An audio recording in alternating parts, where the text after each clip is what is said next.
सदर आसिफ अली जरदारी से वज़ीर आज़म शहबाज शरीफ की मुलाकात। ज़राए के मुताबिक सियासी, मुआशी और सलामती की सूरत हाल पर तबादला ख्याल।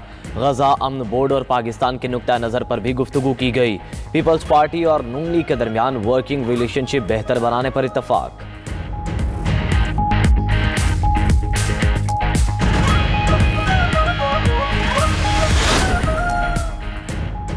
बाई आंख की बेनाई 85% खत्म हो चुकी। बानी PTI ने जेल में फराहम करदा तिब्बी सहूलियात को गैर तसल्ली बख्श करार दिया। सुप्रीम कोर्ट के मुतय्यन करदा फ्रेंड ऑफ कोर्ट की रिपोर्ट अदालत का 16 फरवरी से कबल बानी PTI की आंख का मुआयना कराने और बच्चों से बात कराने का हुक्म। बांग्लादेश में आम इंतखाबात के बाद वोटों की गिनती जारी। इब्तदाई नताइज आने लगे। BNP और जमात इस्लामी की ज़ेर क़यादत इत्तेहाद में कांटे का मुकाबला। रिटर्निंग अफसरान के मुताबिक 11,40,000 से ज़ायद पोस्टर बैलेट वसूल हुए।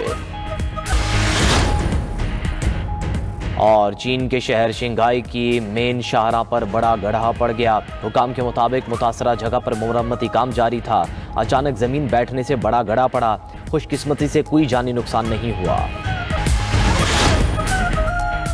पाकिस्तान की खलाई सलाहियतों में नया संग-ए-मील। पाकिस्तान ने अपना दूसरा मकामी इलेक्ट्रो ऑप्टिकल सेटेलाइट EO2 कामयाबी से लॉन्च कर दिया। ISPR के मुताबिक स्पार्को ने सेटेलाइट चीन के यांगजियांग लॉन्च सेंटर से खला में भेजा। जमीनी मुशाहदे और डेटा सलाहियत में इजाफा करेगा।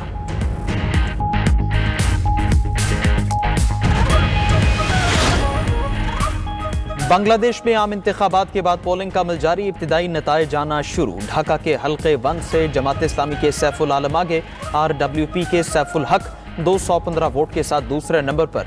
दीगर हल्कों से भी नताइज आने लगे। हुकूमत बनाने के लिए 300 में से 151 नशिस्तों पर अक्सरियत हासिल करना लाजिम है।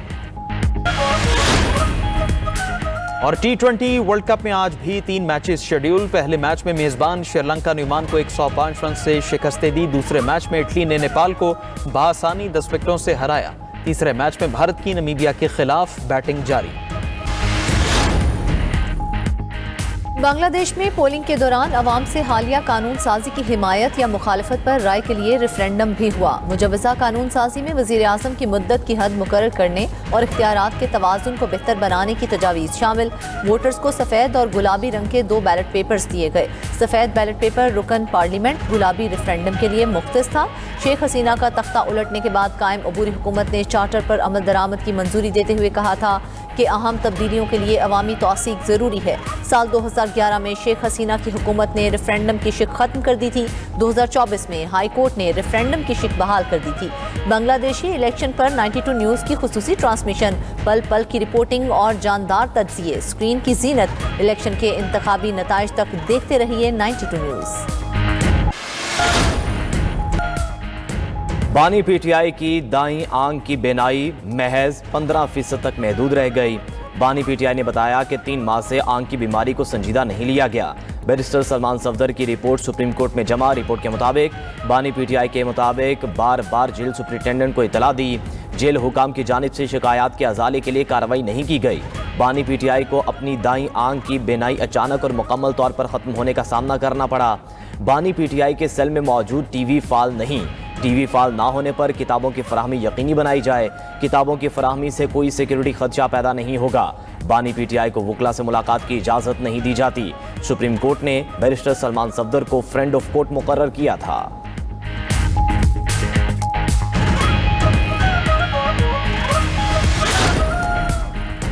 सुप्रीम कोर्ट का 16 फरवरी से पहले बानी PTI की आंख का मुआयना करवाने का हुक्म। अदालत ने फैमिली मेंबर्स की मौजूदगी में मुआयना कराने की इस्तदा मुस्तरद कर दी। बानी PTI से बच्चों की फ़ोन पर बात भी 16 फरवरी से पहले करवाने की हिदायत। Chief justice Pakistan justice Yahya Afridi और जस्टिस शाहिद बिलाल हसन पर मुश्तमिल 2 रुकनी बेंच ने समाअत की। दौरान समाअत अदालत में पेश की गई रिपोर्ट के मुताबिक बानी PTI ने तिब्बी सहूलियात को गैर तसल्ली बख्श करार दिया। जेल में हिफाजती इक़दामात और खाने पीने की सहूलियात पर इत्मीनान का इजहार किया। चीफ जस्टिस सुप्रीम कोर्ट ने रिमार्क्स दिए कि फ्रेंड ऑफ द कोर्ट और जेल सुपरिटेंडेंट की रिपोर्ट्स एक जैसी हैं। सेहत का मसला सबसे अहम है। सेहत के मामले पर मुदाखलत की ज़रूरत है। अटॉर्नी जनरल ने कहा कि सेहत की सहूलियात फराहम करना रियासत की जिम्मेदारी है। अगर कैदी मुतमईन नहीं तो रियासत इक़दामात करेगी।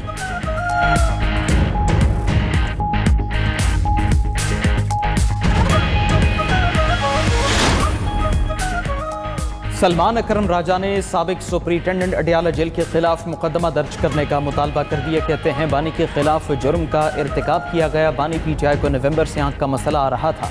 जेल के डॉक्टर ने आम खतरे दिए। सुपरिटेंडेंट अडयाला जेल अब्दुल गफूर अंजुम के खिलाफ मुकदमा चलाया जाए। बानी पीटीआई की बहन अलीमा खान का कहना है बानी पीटीआई की सेहत का जानकर दिल दहल गया। मुतालिका हुकाम के पास 2 दिन है, बेहतर है कि वो बानी पीटीआई का इलाज करा लें। बानी पीटीआई 3 माह से कहते रहे कि उन्हें नजर नहीं आ रहा।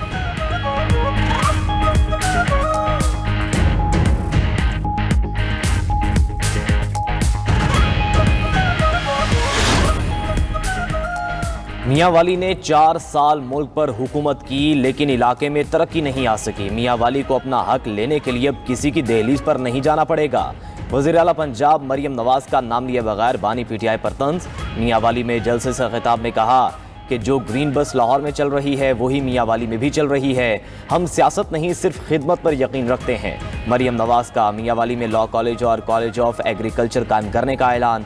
वज़ीर आला पंजाब ने लाहौर में school and resources centre for autism का इफ्तिताह किया। कहा कि रियासत की नज़र में अमीर और गरीब के हुकूक बराबर हैं। रियासत का काम सिर्फ सड़कें और इमारतें बनाना नहीं, लोगों के मसाइल हल करना भी है। मरियम नवाज ने जदीद डिजिटल पंजाब पोर्टल का भी इफ्तिताह किया।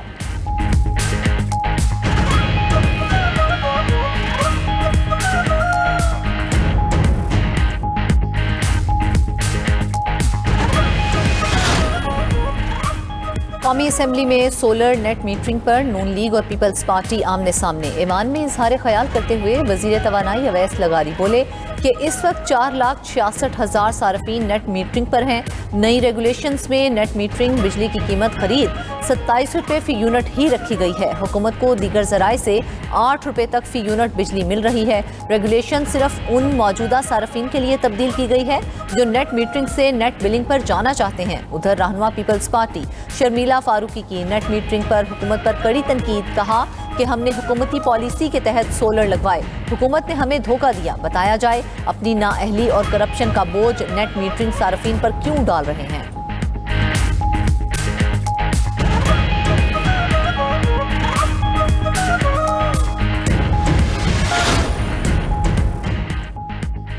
वज़ीर आज़म शहबाज शरीफ से तुर्किया की ज़रूरी टेक्नोलॉजीज क्लस्टर के 4 रुकनी वफ़द की मुलाकात। ज़राअत और लाइफ स्टॉक में जदीद टेक्नोलॉजी के इस्तेमाल के लिए ताउन बढ़ाने का इरादा। शहबाज शरीफ ने कहा जदीद टेक्नोलॉजी को बरूए कार लाकर कुदरती वसाइल से भरपूर इस्तेफादा किया जाएगा। पाकिस्तान तुर्किया के साथ मुआशी शराकतदारी के फ़रोग़ का ख्वाहां है। ज़राअत और लाइफ स्टॉक के शोबे में ताउन बढ़ाने के बेपनाह मौक़े हैं। तुर्किया और पाकिस्तान मिलकर ग्लोबल फूड वैल्यू चेन में अहम किरदार अदा कर सकते हैं।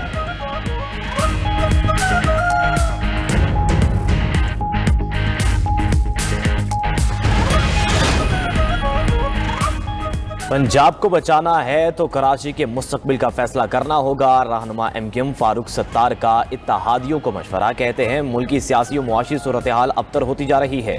फारूक सत्तार ने शिकवा किया कि 26वीं तरमीम में हमारी तजवीज़ को नज़रअंदाज कर दिया। 27वीं तरमीम में बल्दियाती इदारों को खुद मुख्तारी का वादा पूरा ना हो सका। ये मार्का मईशत का साल है। वज़ीर आज़म और फील्ड मार्शल का मुल्क की तरक्की में अहम किरदार है।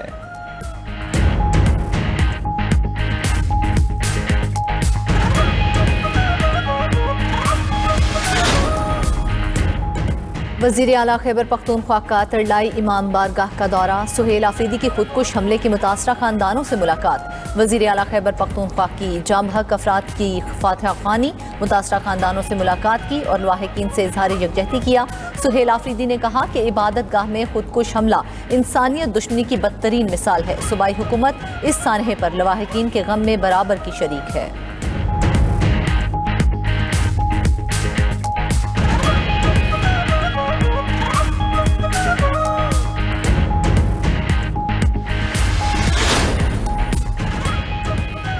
भारत क्रिकेट को बांग्लादेश के खिलाफ हथियार बनाना चाहता था। पाकिस्तान ने क्रिकेट में सियासत को अफसोसनाक करार दे दिया। तर्जुमान दफ्तर खारजा ताहिर हुसैन अंदराबी कहते हैं हमारा फैसला क्रिकेट में सियासत को ना लाने के लिए था। भारत में इंतहा पसंदी उरूज पर है। 1 साल में 55 मुसलमानों को तशद्दुद करके मार दिया गया। ये वाक़यात भारतीय हुकूमत और इंतजामिया की मदद से किए गए। तर्जुमान दफ्तर खारजा ने वाज़ेह पैगाम देते हुए कहा पाकिस्तान पानी से मुतालिक अपने हुकूक पर कोई समझौता नहीं करेगा। हमने आलमी अदालत इंसाफ में भारत के खिलाफ भरपूर मौक़िफ़ पेश किया।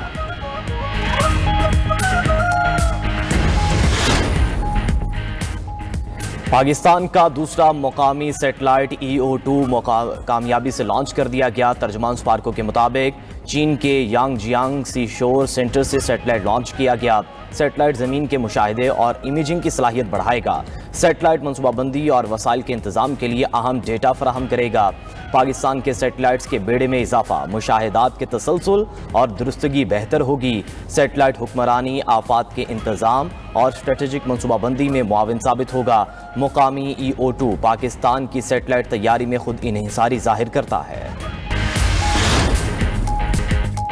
ईरान से डील तरजीह है, नेतन्याहू को बता दिया। अमरीकी सदर डोनाल्ड ट्रंप ने कहा इस्राईली वज़ीर आज़म से मुलाकात मुस्बत रही। मुज़ाकरात में देखा जा रहा है कि डील होती है या नहीं। डील ना हुई तो देखेंगे कि क्या नतीजा निकलता है। पिछली बार ईरान ने डील ना करने का फैसला किया था। ईरान को आधी रात हैमर बमबारी का सामना करना पड़ा था।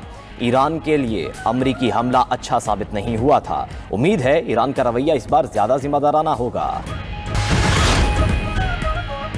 हमने ट्रंप को धोखा दिया और ना ही किसी शख्स को सजाए मौत दी। ईरानी वजीर खारजा अब्बास इराक़ची कहते हैं इसराइली मीडिया अमरीका ईरान मुज़ाकरात नाकाम बनाना चाहता है।